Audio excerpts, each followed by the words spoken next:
بسم اللہ الرحمن الرحیم۔ السلام علیکم۔ پرام اختلاف رائے کے ساتھ میں افخار کاظمی اور افغان طالبان کی درخواست پر پاکستان نے سیز فائر کا فیصلہ کر لیا۔ وزارت خارجہ کے مطابق افغان طالبان رجیم کی جانب سے جنگ بندی کی درخواست کی گئی تھی۔ وزارت خارجہ کے مطابق بدھ کی شام 6 بجے سے اگلے 48 گھنٹوں کے لیے پاکستان نے عارضی سیز فائر کا فیصلہ کیا ہے، تو اس کے بعد یہ سیز فائر ہو گیا ہے۔ پاکستانی حکام کا کہنا ہے کہ دو طرفہ تعمیری بات چیت سے مسئلے کا مثبت حل تلاش کرنے کی کوشش کریں گے، اور پاکستان کی جانب سے نمائندہ خصوصی برائے افغانستان محمد صادق اور افغان وزیر خارجہ مذاکرات کریں گے۔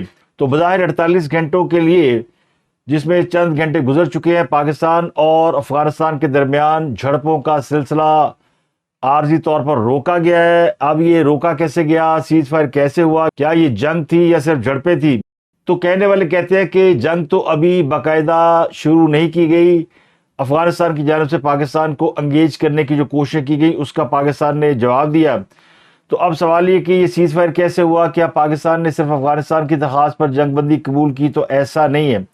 اس 3 روزہ لڑائی میں پاک افغان سرحد کے ساتھ پاکستان پر 3 بار بلا اشتعال حملے کیے گئے، اور پاک فوج کی جانب سے اس کا منہ توڑ جواب دیا گیا۔ پاکستان اور افغانستان کے درمیان حالیہ جھڑپوں میں اب تک 300 سے زائد طالبان اور خارجی مارے گئے ہیں، جبکہ فائرنگ کے تبادلے میں پاک فوج کے 23 سپوت شہید ہوئے، 29 زخمی ہیں۔ لیکن کابل میں 2 دھماکے ہوئے تو افغانیوں کو ہوش آیا کہ گل بد گئی ہے۔ افغان خبر رساں ایجنسی اماز نیوز کے مطابق پاکستانی لڑاکا طیاروں نے بدھ کی شام مبینہ طور پر تیمانی کے علاقے میں بمباری کی، جو کابل میں واقع ہے۔ یکے بعد دیگرے 4 دھماکے سنے گئے، جس کے بعد یہ قیاسرائیاں ہوئیں کہ پاکستان نے تحریک طالبان پاکستان کے ٹھکانوں کو نشانہ بنایا۔ پاکستان نے ایئر اسٹرائک کیا، جس سے طالبان کے انٹیلیجنس چیف ہلاک ہو گئے ہیں۔ پورے افغانستان میں درجنوں ایئر اسٹرائک کیے گئے ہیں، اور پاک فضائیہ نے کابل، قندھار، ہوست، پکتیکا اور ہلمند میں فضائی کارروائیاں کی ہیں۔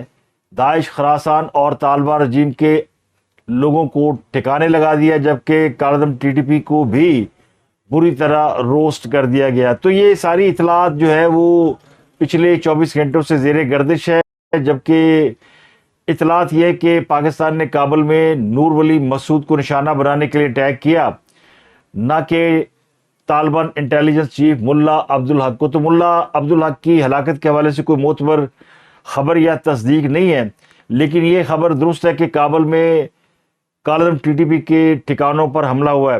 لیکن جو افغانستان حکومت نے اس پر اپنا موقف دیا ہے، طالبان کے ترجمان ذبیح اللہ مجاہد نے بتایا کابل کے علاقے لیب زرخیر خانہ میں آئل ٹینکر دھماکے سے آگ لگ گئی، اور ایک جگہ پہ جنریٹر کی وجہ سے یہ دھماکے ہوئے۔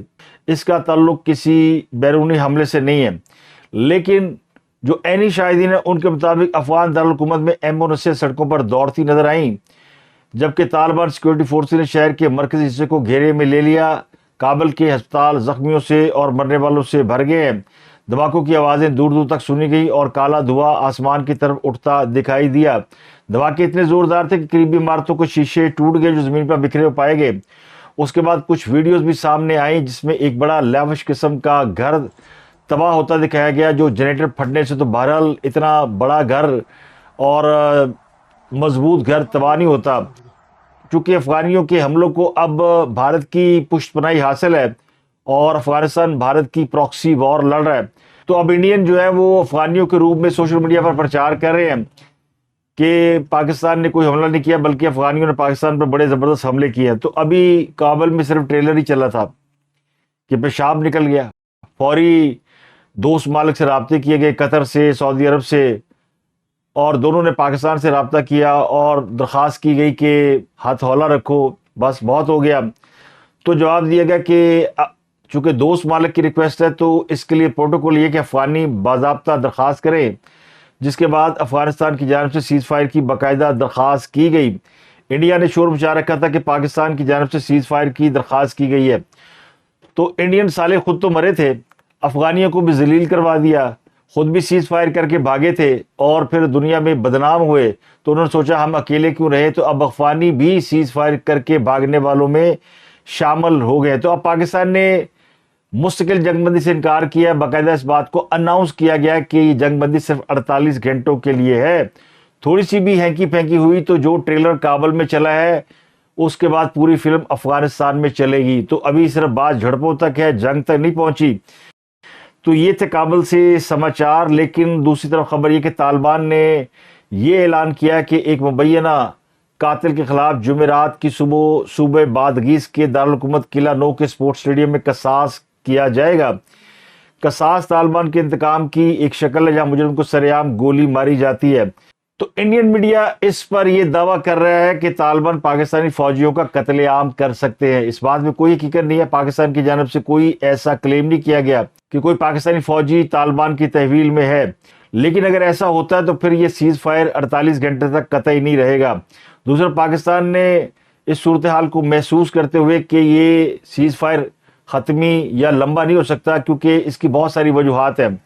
اگر تو افغان اپنی لڑائی لڑ رہے ہوتے, اپنی غیرت اور اپنی عزت کی لڑائی لڑ رہے ہوتے, یا اپنا دکھ دور کرنے کے لیے پاکستان پر حملے کر رہے ہوتے, اپنا غصہ دکھانے کے لیے حملہ کر رہے ہوتے, تو بات سمجھ میں آتی تھی. لیکن چونکہ ملا متقی ہفتہ انڈیا میں گزار کے آیا ہے تو پھر اس کے بعد وہاں جو معاہدے ہوئے ہیں اس کے بعد یہ بات ثابت ہو گئی ہے کہ افغانستان انڈیا کی پراکسی بن چکا ہے. تو اس لیے افغان سرحد سے 1 کلومیٹر کے اندر رہائش پذیر تمام افراد کو یہ ہدایت کر دی گئی ہے کہ وہ محفوظ مقامات پر منتقل ہو جائیں. بدھ کے روز جو چمن پر افغانستان نے اٹیک کیا تھا اس میں 4 سیکورٹی اہلکار شہید ہوئے تھے اور کچھ سول آبادی کو بھی نقصان پہنچا. دوسری طرف طالبان کے 50 سے زائد لوگ مارے گئے تھے. تو اس ساری صورتحال پر وزیر دفاع خواجہ آصف کا کہنا یہ ہے کہ چونکہ دوست ملکوں نے ریکویسٹ کی تھی تو ان کی ریکویسٹ کو مد نظر رکھنا پڑا اور ہم نے ان کی ریکویسٹ پر سیز فائر کر دیا ہے. اب یہ سیز فائر لمبا چلے گا یا نہیں اس بارے میں نہیں کہہ سکتے کیونکہ پاکستان یہ چاہتا یہ ہے کہ اگر افغانستان کے ساتھ مستقل جنگ بندی ہونی ہے تو اس بات کی گارنٹی دی جائے کہ افغانستان سے طالبان پاکستان کے اوپر اٹیک نہیں کریں گے اور تشکیل یعنی وہ جو گروپ اور جتھے آتے ہیں ان کو پاکستان میں داخلے سے روکا جائے گا. جبکہ افغانستان کے جو وزیر خارجہ ہیں مسلسل یہ دعویٰ کر رہے ہیں کہ افغانستان کے اندر کالعدم تحریک طالبان کے لوگ ہے ہی نہیں, یعنی وہ سرے سے اس بات کا انکار کر رہے ہیں.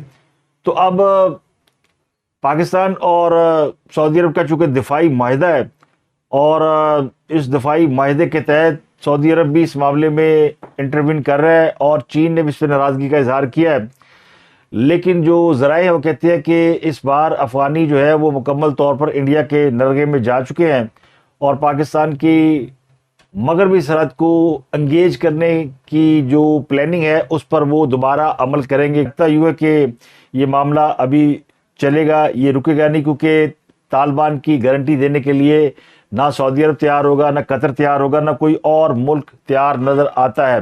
تو اسی والے سے سابق وزیر اعظم پاکستان تحریک انصاف کے بانی عمران خان نے کہا ہے کہ مجھے پیرول پر رہا کر دیں, وہ افغانستان کا معاملہ حل کر دیں گے.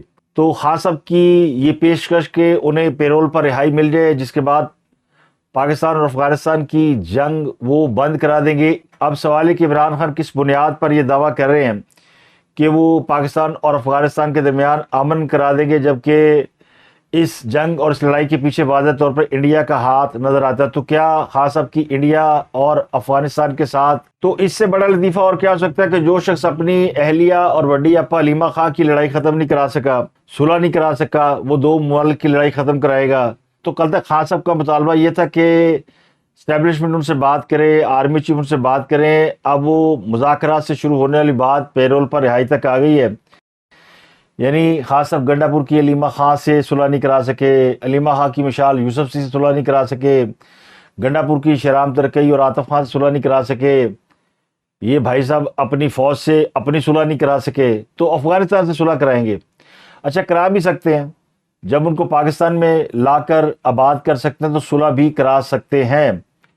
ویسے تو کہنے والے کہتے ہیں کہ خان صاحب کو ڈٹ کر کھڑا رہنا چاہیے, جس طرح وہ پچھلے 2-3 سال سے بہادری کے ساتھ قید کاٹ رہے ہیں تو اب بھی وہ بہادری سے اپنی قید کاٹیں اور اپنے مقدمات پہ توجہ دیں. ایسے چھوٹے موٹے مسئلے ہماری فوج خود ہی حل کر لیتی ہے. اب یہ سوال تو اٹھے گا نا کہ آخر خان نے پے رول پر رہائی کی آفر کیوں کی ہے؟ کیا خان صاحب امن کے بدلے رہائی مانگ رہے ہیں تو خان صاحب قیمت مانگ رہے ہیں؟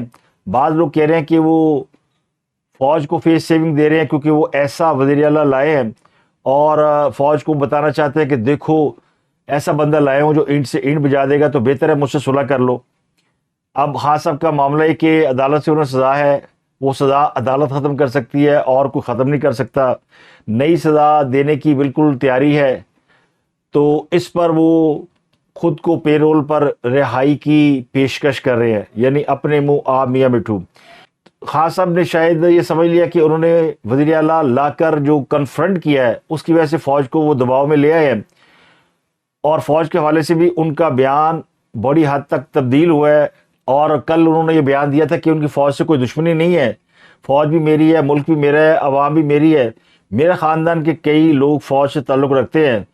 1965 کی جنگ میں ہمارے زمان پار کے 8 میں سے 7 گھروں میں سے میرے خاندان کے لوگ فوج میں تھے۔ تو یہ خان صاحب نے جو فوج کے حوالے سے اپنے ذرعی خیالات کا اظہار کیا ہے، یہ وہ فوج ہے جس کے بارے میں آپ کو بتا چکا ہوں، جس نے اس ملک پہ بہت راج کیا۔ ان کے بچے اشرافیہ کہلائے اور منہ میں سونے کا چمچ لے کے پیدا ہوئے۔ خان صاحب جن 8 میں سے 7 گھروں کی بات کر رہے ہیں وہ ان کے ننیال اور ددیال کے لوگ ہیں۔ سارے ہی فوج میں کرنیل جرنیل تھے۔ جب ان کا عہد ختم ہوا بچے بگڑے اور فوج میں نہیں گئے، بچے اللے تللے اڑاتے تھے، کوئی کھلاڑی بن گیا، کوئی کس طرف نکل گیا، لیکن کچھ اچھے کھلاڑی نکل آئے۔ خان صاحب جن میں سے ایک تھے، ماجد خان، ان کے کزن فرخ اور بابر اور بہت سے لوگ۔ زمان پارک میں چونکہ کرکٹ کا بڑا ماحول تھا تو کرکٹر بڑے اچھے نکلے، لیکن فوج میں کوئی نہیں گیا، اور اس فوج کا جو عہد تھا وہ ختم ہو گیا، وہ یاشیاں، وہ طاقت ختم ہوا۔ تو ان فوجیوں کے بچوں نے سوچا کہ اب اس ملک پر قبضہ کیا جائے، اور اسی طرح جو ریٹائرڈ فوجی تھے وہ اپنے بچوں کو اقتدار میں لے کر آئے، لیکن بعد میں یہ ثابت ہوا کہ بقول حافظ سعد رضوی نچن والے دے پتر کدی آہو۔ تو خان صاحب کی فوج کے حوالے سے جو خیالات میں تبدیلی آئی ہے وہ شاید اسی وجہ سے آئی ہے کہ وہ سمجھ رہے ہیں کہ اب ان کو دوبارہ طاقت مل گئی ہے، اور وہ طاقت جو ہے اتنی ہے کہ اب فوج سے نیگوشیٹ کر سکتے ہیں۔ بعض لوگ کہہ رہے ہیں عمران خان کا سافٹ ویئر اپڈیٹ ہو گیا، لیکن میں اسے نہیں مانتا۔ اب سوال ہے کہ اس سے پہلے عمران خان نے اس قسم کی آفر کیوں نہیں کی؟ تو میرا خیال ہے ان کو یہ یقین ہے کہ علی من گنڈاپور ان کو جیل سے رہا نہیں کرانا چاہتا تھا، اس لیے اس نے آفر آگے نہیں پہنچائی، اور ان کی بہن بھی چونکہ ایم آئی سے ملی ہوئی تھی تو وہ بھی یہ آفر آگے لے کر نہیں گئی۔ تو دونوں کو ہٹانے کے بعد اب خان صاحب کی ایک ہمشیرہ نورین خان سامنے آئی ہے، جنہوں نے یہ پیغام میڈیا کو پہنچایا کہ خان صاحب کی دلی خواہش کیا، وہ ننی منی سی جو خواہش ہے کہ مجھے پے رول پر چھوڑ دیا جائے، وہ نورین خان کے ذریعے پہنچائی گئی ہے، جو خان صاحب کے بھانجے حسان خان کی والدہ ہیں۔ ایک طرف خان صاحب نے آفر دیا، دوسری طرف خان صاحب نے دھمکی بھی دی ہے۔ نو منتخب وزیر اعلیٰ کو یہ حکم دیا ہے کہ جمعے کو کے پی کے میں احتجاج کریں اور ٹی ایل پی سے اظہار یکجہتی کریں۔ تحریک لباک کے حوالے سے کے پی کے میں احتجاج کی کال دی گئی ہے۔ اب میرا گمان یہ کہ خان نے سعودی بازی کی کوشش کی ہے اور امن کے بدلے اپنی رہائی کی ڈیل مانگی ہے۔ اب دیکھتے ہیں اس کا جواب کیا آتا ہے۔ کیا ریاستی ادارے عمران کی آفر قبول کر کے انہیں فیس سیونگ دے دیں گے اور اس کے بدلے امن خرید لیں گے، یا پھر افغانڈوز کو اور پھینٹی لگائیں گے اور خان کی غلط فہمی دور کر دیں گے، جس کے بعد خان ایک بار پھر گالیاں دیتا ہوا نظر آئے گا؟ تو اس پوری صورتحال کو دیکھ کر آپ کہہ سکتے ہیں قیدی نمبر 804 منتیں ترلے کر رہا ہے کہ مجھے پے رول پر چھوڑ دو، لیکن حافظ جی نہیں مان رہے۔ ایک اور اہم خبر ہے کہ لاہور سمیت پنجاب بھر میں پولیس کا مذہبی جماعت کے خلاف کریک ڈاؤن جاری ہے، اور پولیس نے دعویٰ کیا ہے کہ اب تک تحریک لبیک کے 2500 سے زائد کارکنان کو حراست میں لیا گیا ہے۔ لاہور سے 251، گجرانوالہ سے 135، شیوپورہ سے 178، سیالکوٹ سے 128، گجرات سے 80، راولپنڈی سے 196 اور منڈی بہاؤالدین سے 210 افراد کو حراست میں لیا گیا ہے، جبکہ اٹک اور صادق آباد سے بھی گرفتاریاں عمل میں لائی گئی ہیں۔ پنجاب بھر کے تھانوں میں 76 مقدمات درج ہیں۔ مظاہرین کے حملوں میں ایک انسپیکٹر شہید ہوئے اور 250 پولیس افسران اور اہلکار زخمی ہوئے ہیں۔ لاہور میں سب سے زیادہ 142 افسران اور اہلکار زخمی ہوئے ہیں۔ مظاہرین کے حملوں سے شیخوپورہ میں 48 پولیس افسران اور اہلکار زخمی ہوئے ہیں۔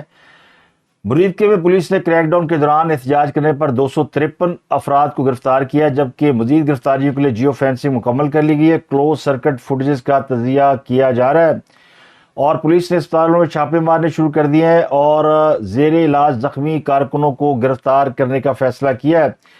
پرتشدد احتجاج، بلویر توڑ پھوڑ کرنے والے کارکنوں کے مدارس کی تفصیل بھی اکٹھی کر لی گئی، جبکہ اعلیٰ حکام کی ہدایت کے بعد ان کے خلاف ایکشن کیا جائے گا۔ اور تحریک لبیک کے زیر اہتمام چلنے والی مساجد کو اوقاف کی تحویل میں دے دیا گیا۔ ایوان صدر پھر سے آباد ہو گیا۔ زرداری صاحب طویل ناراضگی کے بعد دوبارہ صدارت کی کرسی پر براجمان ہو گئے۔ انہوں نے پہلے آرمی چیف سے اکیلے میں ملاقات کی، اس کے بعد وزیر اعظم کو بلایا، تو الگ الگ ملاقاتوں کی الگ الگ کہانی بھی سامنے آ گئی ہے۔ پیپل پارٹی کی حکومت کے ساتھ ناراضگی کے پیچھے ایک معاملہ یہ بھی تھا کہ آرمی چیف ان سے ملاقات نہیں کرتے، تو army chief general Asim Munir سے ملاقات کی ایک خواہش تھی اور پوری کرنا ان کی مجبوری تھی، سو کر دی گئی ہے۔ لیکن جب شہباز شریف ملاقات کے لیے گئے تو زرداری صاحب نے ساری کچن کیبنٹ بلا رکھی تھی، ان سے اکیلے ملاقات نہیں کی، کیونکہ وجہ یہ تھی کہ بہت سے شکوے شکایت تھے جو زرداری صاحب چاہتے تھے کہ ان کے لوگ انہیں بتائیں۔ دوسری طرف شہباز شریف صاحب بھی اکیلے نہیں گئے تھے، ان کے ساتھ بہت سے لوگ تھے۔ تو میں نے پہلے ہی کہا تھا، میں نے جنرل عاصم ہاں میرا موڈ بنے، وہ جو تنہائی اور وہ جو آئسولیشن فیل ہو رہی تھی پیپل پارٹی کو، وہ دور ہو گئی ہے۔ ویسے تو زرداری صاحب پاکستان کی مسلح افواج کے سپریم کمانڈر ہیں، وہ جب چاہے آرمی چیف کو بلا سکتے ہیں اور وہ انکار بھی نہیں کر سکتے، لیکن چونکہ جنرل عاصم منیر ان دنوں شہباز شریف کے ساتھ ورلڈ ٹور پر تھے، کافی جگہوں پر وہ دونوں اکٹھے گئے ہیں اور بہت سے معاملات میں آرمی چیف کی جو مصروفیت ہے وہ پرائم منسٹر کے ساتھ بہت زیادہ تھی، انہوں نے بیرون ملک کافی دورے کیے، تو زرداری صاحب کو یہ خدشہ پیدا ہو گیا تھا کہ ماہی ہتھوں نکل گیا۔ تو آج کی ملاقات کے بعد ان کی تسلی ہو گئی کہ ان کی اہمیت ابھی باقی ہے اور ان کی ناراضگی کو بھی ایڈریس کیا جاتا ہے۔ اچھا، میاں صاحب بھی بڑے سیانے تھے، وہ اپنے ساتھ بھی وزراء کو لے گئے کہ کہیں یہ نہ لگے کہ منہ چک کے کلہ ہی آ گیا۔ تو یہ ایوان صدر میں ملاقات ہوئی، جس کے بارے میں سرکاری اعلامیہ تو یہ ہے کہ افغانستان کے حملوں، انڈونیشیا ملائیشیا کے دوروں اور شرم الشیخ کے دورے کی تفصیلات ڈسکس کی گئی، وہ بھی ہوئی ہوگی، لیکن اصل میں یہ پارٹی ٹو پارٹی میٹنگ زیادہ تھی، جس میں شکوے شکایت بھی ہوئے اور کچھ باتیں ہنسی مذاق میں ٹال دی گئی۔ تو یہ جناب الگ الگ ملاقاتوں کی الگ الگ کہانی ہے۔